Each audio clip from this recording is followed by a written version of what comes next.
Hi friends, good morning. सुट्टीचे दिवस. आज आम्ही वॉकिंगला आलो आहोत. तसं सुट्टी पडल्यापासून रोज आम्ही येतो. याच्या आधी फक्त श्रीशाला जेव्हा संडेची किंवा शाळेत सुट्टी असायची तेव्हा आम्ही यायचो. तिला सकाळचं खूप आवडतं सायकलिंग आणि वॉकिंग करायला, मग तिच्यासोबत यावंच लागतं. आम्ही याचे असं लहानपणी नेल्स करायचो. हे असं खालचं हे आहे ना, हे काढायचं आणि इथं असं चिटकवायचं नेल्सला. चलो चल, वेळ झालाय, चल श्रीशा जाऊया घरी. वेगळं आहे ना हे. चलो. नंतर ते चाफ्याची फुलं असतात, त्याची आमटी तयार करायची. चाफ्याच्या फुलांची आमटी तयार करायची अशी. नेल्स तयार. नमस्कार, सर्वांचे स्वागत आहे ब्लिसफुल लाईफ या आपल्या यूट्यूब चॅनलमध्ये. मागच्या 2 व्लॉगमध्ये आणि या व्लॉगमध्ये उन्हाळी सुट्टी, मुलांचा अभ्यास आणि त्यांची क्रिएटिव्हिटी यावरच आपण भर दिलेला आहे. श्रीशा, मला आता हे मस्क्युलिन आणि फेमिनिन वर्ड्स सांगायचे. Okay. Sir, madam. Tiger, tigress. Cock, cock hen. Author, author authoress. Authoress. Authoress. Okay, good. हे आता ही नोटबुक बघा, ही फर्स्ट ह्याची स्टँडर्डची आहे. फर्स्ट ह्याची जी नोटबुक तिची राहिली होती एक्स्ट्राची, ती जेव्हा सेकंड स्टँडर्डला गेली तेव्हा मी तिला हे सगळं घेतलं होतं. आता हे बेबी ॲनिमल्स हे सुद्धा तुम्ही मुलांच्याकडून करून घ्या. म्हणजे आपण कसं गाईच्या ह्याला पिल्लाला वासरू म्हणतो, तसं हे इंग्लिशमध्ये आहे. हे पण म्हणजे आपण मोठे झाले तरीसुद्धा आपल्याला यातल्या काही गोष्टी माहिती नाहीत. हे सुद्धा तुम्हाला नेटवरती सहज मिळतं की बेबी ॲनिमल्स त्यांच्या पिल्लांना काय म्हणतात, ॲनिमल्सच्या पिल्लांना इंग्लिशमध्ये. हे सर्व तुम्ही हे त्यांच्याकडून मुलांच्याकडून पाठ करून घेतलं पाहिजे, जेणेकरून ह्याचा एक फायदा काय आपल्याला पण तर समजतं आणि मुलांच्या खूप छान लक्षात राहतं. ते पिगचं पिगलेट आहे, बनीचं रॅबिट आहे, खूप छान असे हे खूप काही शिकण्यासारखं आहे. हे असे हे पास्ट पार्टिसिपल फॉर्म्स. नंतर हे आहेत ऑपोजिट वर्ड्स. हे तिनं लास्ट थर्ड स्टँडर्डला लिहिलीस ना, हे ऑपोजिट वर्ड्स. हे त्यामुळे तिचे अक्षर थोडेसे ह्याच्यामध्ये छान दिसत आहेत. अक्षरांना माझी मुलगी खूप जपते. तिला जरासुद्धा खाडाखोड अशी झालेली आवडत नाही, पण थोडीशी हँडरायटिंगमध्ये स्लो आहे. हे आता हे फेमिनाईन मस्क्युलिन वर्ड हे सुद्धा म्हणजे स्त्रीलिंगी पुल्लिंगी शब्द हे सुद्धा मुलांना तुम्ही शिकून घ्या, त्यांच्याकडून करून घ्या. खूप छान छान हे आहेत, हे वर्ड्स आहेत. आपल्याला पण खूप यातलं माहिती होतं बरं का. खूप म्हणजे आपल्याला पण खूप काही गोष्टी माहिती नसतात आणि मुलांच्या नादाने आपलं पण होऊन जातं. आता एक जनरल नॉलेज म्हणून याचा आपण अभ्यास केला तर तो खूप आपल्याला उपयोगाचा आहे. म्हणजे पुस्तक सोडून ह्या जर गोष्टींचा आपण सुट्टीमध्ये जर ह्या गोष्टी मुलांच्याकडून करून घेतल्या तर त्या लाईफ टाईमसाठी त्यांच्यासाठी होतील. कारण हे पूर्ण सगळं जीकेचंच आहे. कशाला काय म्हणतात किंवा काही तुम्ही घ्या. खूप अशा गोष्टी आहेत शिकण्यासारख्या की त्यांचा आपण सुट्टीमध्ये छानपैकी तयारी करून घेऊ शकतो. बाकीचं मग क्रिएटिव्हिटी, ड्रॉइंग ह्या सगळ्या गोष्टी आहेतच, पण या आपण गोष्टींकडे थोडंसं लक्ष दिलं तर खूप चांगलं होईल. चला तर मग या सुट्ट्यांचा उपयोग अशा छान छान गोष्टी तयार करण्यासाठी आपण करून घेऊ. मग आज कोणती गोष्ट तयार करायची, कोणती वस्तू तयार करायची टाकाऊपासून टिकाऊ, आणि ती वस्तू तुम्हाला नक्की आवडणार आहे. चला तर मग आता सुरुवात करू.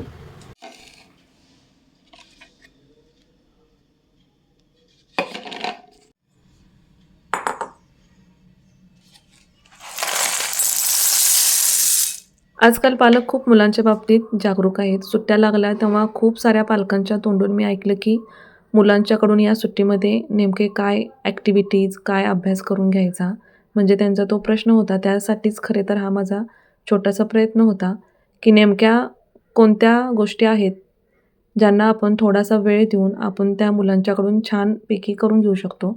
सुट्टी म्हटली की एन्जॉय हा आलाच, पण एक अर्धा 1 तास वेळ आपण स्वतःसुद्धा मुलांच्याकरिता काढून अगदी छान आपण त्यांची 10 गोष्टी नाही पण त्यातल्या 4 गोष्टींचा जर आपण तयारी करून घेतली तर त्या सुट्टीचा खरा उपयोग झाला असे म्हणता येईल. मी अशा भरमसाठ गोष्टी सांगितलेत वेगवेगळ्या विषयांच्या, म्हणजे गणिताचं काय घ्यायचं, मराठीचं काय घ्यायचं, इंग्लिशमध्ये काय करून घ्यायचं, पण त्यापैकी 2-3 गोष्टी जरी मुलांनी मनापासून केल्या, त्यांना त्या समजल्या, तरीसुद्धा भरपूर झाले. इयत्ता 1ली ते 5वीमध्ये जी मुलं आहेत त्यांना जो अभ्यासाला काही भाग आहे त्यातीलच आपण थोडा भाग घेऊन आपण सहज त्यांचा अभ्यास करून घेऊ शकतो. पण राहिला प्रश्न मोठ्या मुलांचा, तर मोठ्या मुलांसाठी शिबिरं तर आहेतच, पण वेगवेगळे आपण छोटे छोटे कोर्सेस, एक एक महिन्याचे क्लासेस त्यांना वेगवेगळे लावू शकतो. वाचनावरती जनरल नॉलेज आणि त्यांना जो त्यांचा अभ्यासाचा भाग जो काही अवघड वाटतो, तीसुद्धा थोडीफार तयारी आपण मोठ्या मुलांकडून सुट्टीमध्ये करून घेऊ शकतो. शहरामध्ये तर खूप सारे कोर्सेस, शिबिरं मुलांसाठी अवेलेबल असतात, पण राहतो प्रश्न खेड्यातल्या मुलांचा. तेव्हा मला तर वाटतं की आपल्याकडं सहज उपलब्ध आहे सर्वांच्याकडं तो मोबाईल. मोबाईलमध्ये पण खूप सारे असे ॲप्स आहेत, तिथून आपण इंग्लिश स्पीकिंग, नंतर मॅथ्स, जनरल नॉलेज असे खूप सारे ॲप आहेत, त्यातून आपण ते शिकू शकतो सहजपणे.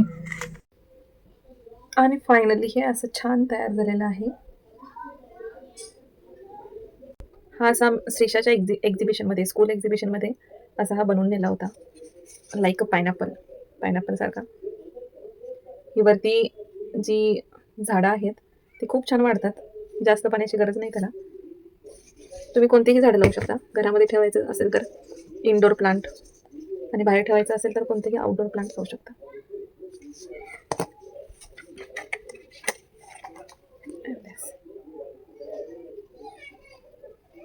खरंच खूप छान वाटतं ते, खरंच खूप सुंदर. जेव्हा मी हे केलं तेव्हा प्रत्येकजण घरात येणारा विचारत होता की काय आहे हे. सगळ्यांना आवडले. आजची ही नवीन क्रिएटिव्हिटी तुम्हाला कशी वाटली ते कमेंट थ्रू नक्की सांगा. मला तर खूप आवडली. तुम्ही सुद्धा नक्की करून बघा. आज वेडिंग ॲनिव्हर्सरी आमची असल्यामुळे जेवणाचा प्रोग्राम आम्ही बाहेरच केला.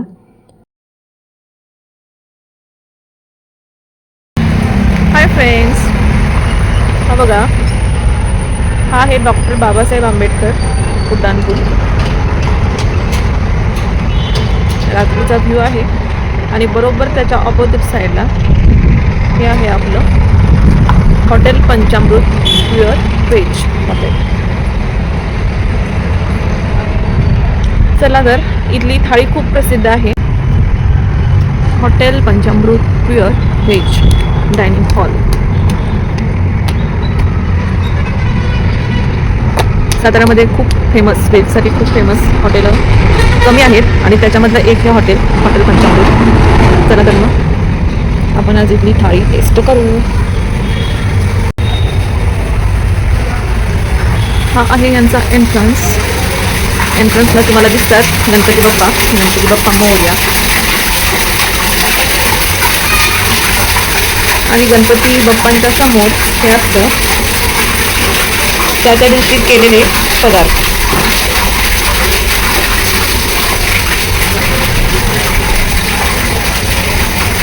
आज काय काय मिळणार आहे, आजच्या दिवशी काय काय पदार्थ केलेले आहेत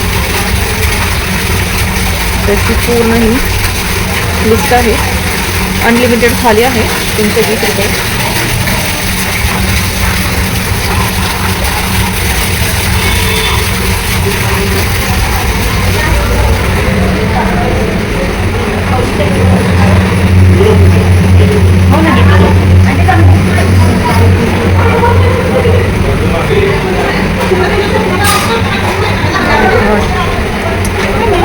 ऑलरेडी डन थाली. मस्त थाली आहे.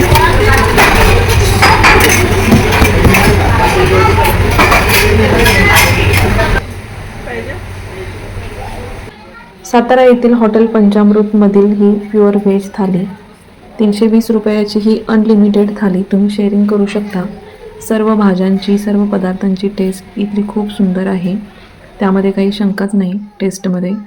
आणि अशी ही थाली तुम्ही नक्की साताऱ्यामध्ये आला की नक्की ट्राय करा. आणि आजचा व्लॉग तुम्हाला कसा वाटला हे कमेंट थ्रू नक्की सांगा. ब्लिसफुल लाईफ या आपल्या चॅनलला लाईक आणि सबस्क्राईब करायला विसरू नका. थँक्यू. श्री स्वामी समर्थ.